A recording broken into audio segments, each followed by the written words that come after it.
What's up everybody, Arrg the Pirate here, and today I want to have my own version of the Community Corner.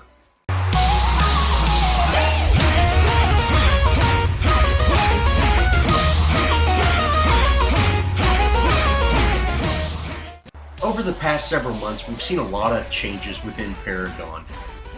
The new heroes, the new abilities that are kind of hero specific, new cards, version 40.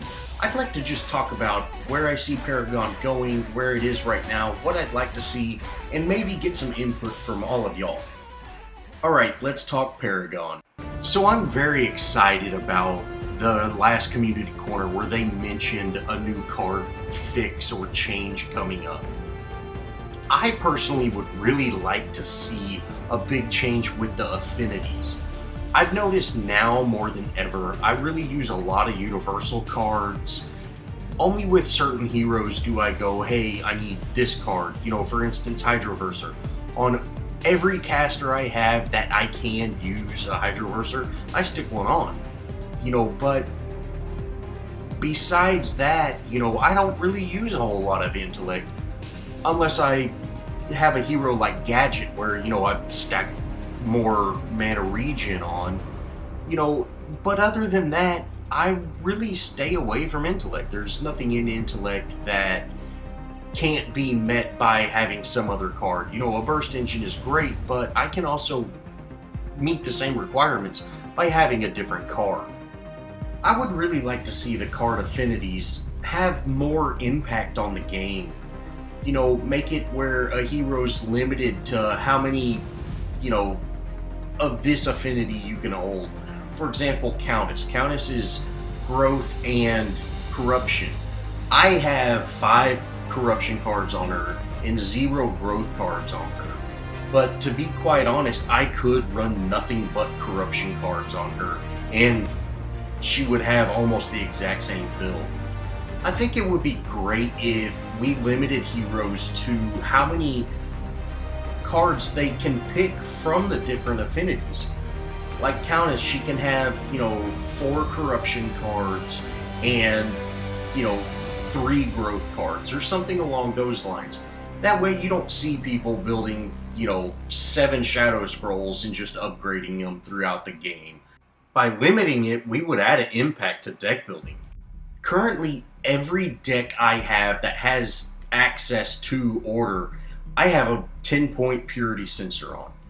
Now, I just simply do that in case we ever face an Aurora. I don't have to have 2 completely separate decks. But at the same time, that would also change the cards that I get. Although, I really only have a couple of Order cards that I even use.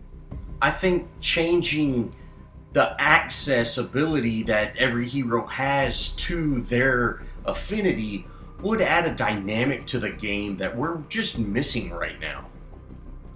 I also feel the affinities don't really have a whole lot of impact just in general. That's why everybody seems to use more, you know, universal cards than anything, other than, you know, ADCs with access to Fury. You know, an ADC with access to Fury, they only use Fury cards. You know, you have Madstone Gem or, you know, Meltdowns or anything like that. They don't use any other affinity. It doesn't matter what type of hero they are. You know, you might see a Greystone with Honor of the Pure, but that does not happen very often. I would also like to see the affinities have a lot more impact than they currently do. You know, Intellect offers a lot of mana regen, which is great because most heroes that have Intellect, you know, are the ones that really use mana regen. But, you know, I don't really feel, other than that, or, you know, maybe even Order, other than those 2, I don't really feel a whole lot of impact with, you know, the certain affinities. Of course, Fury, having those cards that you can get online at, you know, 2 points, you know, and finish them up at 5, that's a huge advantage, but really that card doesn't do anything special, you know, or really stand out to me. It's just, hey, it's a cheap card that you can get that's power and attack speed. What would y'all like to see from the new card changes? You know, whether that's getting cards like in Corruption that cost 2 points, or, you know, just getting away with Affinities. You know, what would y'all like to see? I don't have the only opinion here, and I'd really like to, you know, find out what other people are thinking. I'm just not really happy with how the card system is working right now, and I'd really like to see what other people experience out of, you know, my little small bubble. Next, I'd like to talk about heroes that are kind of outshining other heroes and just making certain heroes really obsolete. Now, Wukong is our newest hero, and I really think that, you know, for the first time in a while, they've came out with a hero that's just not overwhelmingly overpowered. I feel that his ultimate should do like they said and only spawn in 3 clones, but I'm sure that's, you know, a bug or something that they're going to fix fairly soon.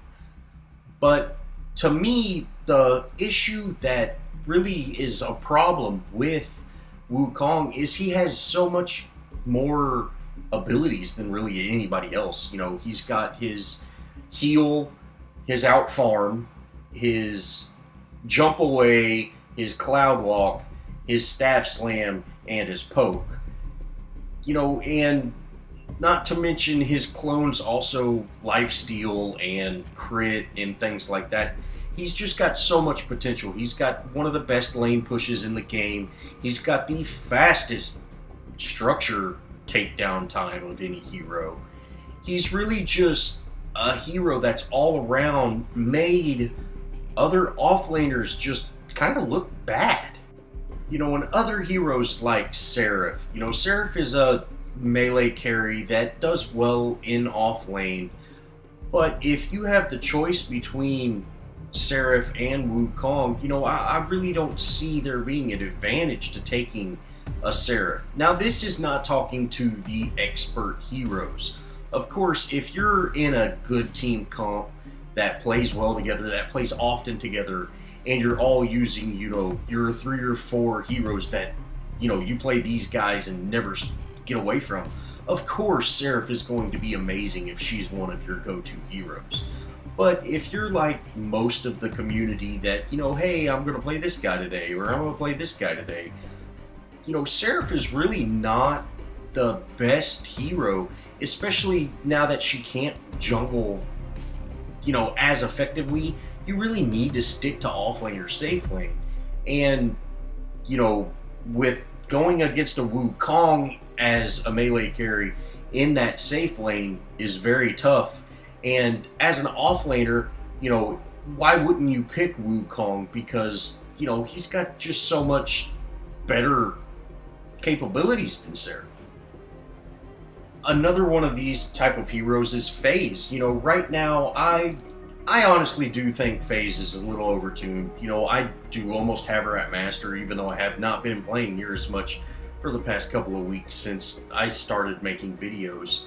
But I got her to level 9 in, you know, 3 weeks, and I've really spent a lot of time with her, and I would, to be quite honest, I think her ultimate is just a little overtuned. 80 attack speed is a bit much.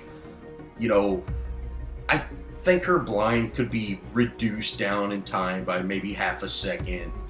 I really don't see a problem with her glance, but, you know, pairing something like that with Tainted Magic is, I think, just broken, and it should not work properly. But, you know, that's just kind of my 2 cents. But on top of that, you know, she really made it where, you know, those type of support heroes are not as efficient as she is. Narbash is still in a very good spot because, you know, he's kind of more of like a frontline support. You know, you build him real tanky and he kind of gets in there and really, you know, does damage. But heroes like Decker or Muriel that, you know, have more of team-based ultimates, you know, FaZe is just better. You know, Muriel, I would say most of the time when she dives in to save somebody, she ends up dying. You know, and FaZe can essentially do the same thing by saving someone. She just needs to be there. And again, this is for unpracticed teams. You know, heroes that are great with a hero are just great with that hero. Now, I'm not really going to talk about Revenant. I believe Revenant is broken. He's got way too much damage. You know, he's got max attack speed. He's got one of the highest scaling on his Obliterate, which, you know, they classify him as an ability carry, except he's got, you know, crazy amounts of basic damage that's also attack speed. You know, out of any hero in the game, I think he has the fastest kills time. You know, maybe Countess, maybe, but, you know, Revenant is just crazy strong, and I don't really think we could say, hey, he's making these heroes obsolete until they, you know, adjust his kit. Lastly, I'd like to talk about matchmaking. Now, this was the main reason I wanted to make this video. Matchmaking is just terrible right now. For example, yesterday I played 3 games. The first 2 teams I went with were just completely below my skill level. As well, I was playing with 5 stacks, and I don't even think they were in teams. You know, I just don't understand, you know, why a 5 stack would be going against a bunch of solo players, or maybe, you know, a team of 2 with 3 solos. You know, this really doesn't make sense to me, and it's not fun for me, even as the winning team. You know, I want to be challenged. I don't want to just walk all over people. That's not fun. This gameplay in the background is actually one of these games. Their Gideon just started feeding at one point. I'm not sure if we were beating them so bad that he gave up, or someone on his team said something, you know, mean to him. I'm not really sure. I actually got in touch after the match with their jungler and was like, hey man, I'm really sorry about that. I reported him for you.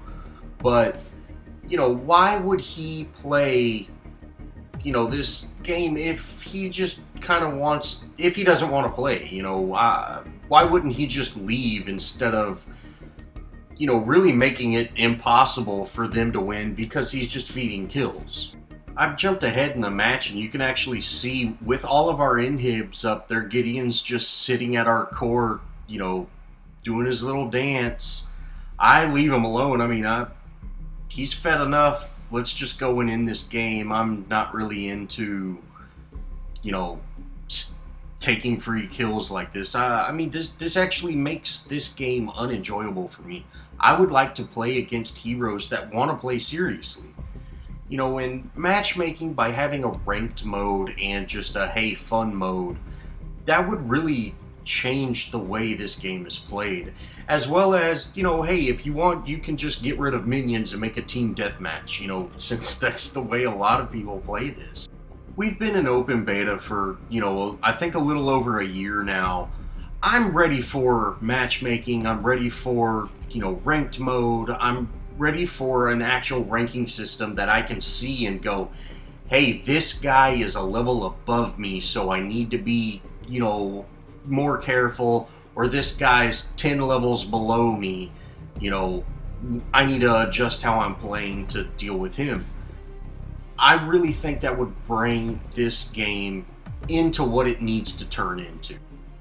As this match is wrapping up, their Gideon just takes off running, and just kind of watch him leave, like, okay. But, well, let me know in the comments what y'all think about my ideas, what y'all think about how Paragon is right now. You know, are you still having fun with, you know, these new heroes that are coming out that are kind of making the older heroes just seem dull? You know, let me know down in the comments. You know, and as always, if you like the video, show me some love. If there's anything I can do to improve, let me know. I actually just got a new, you know, hands-free setup. Let me know how it's sounding. It's really weird not recording with that big bulky headset on anymore. Well, I guess that wraps up the first Pirate Community Corner. And I'll see all y'all in the next video.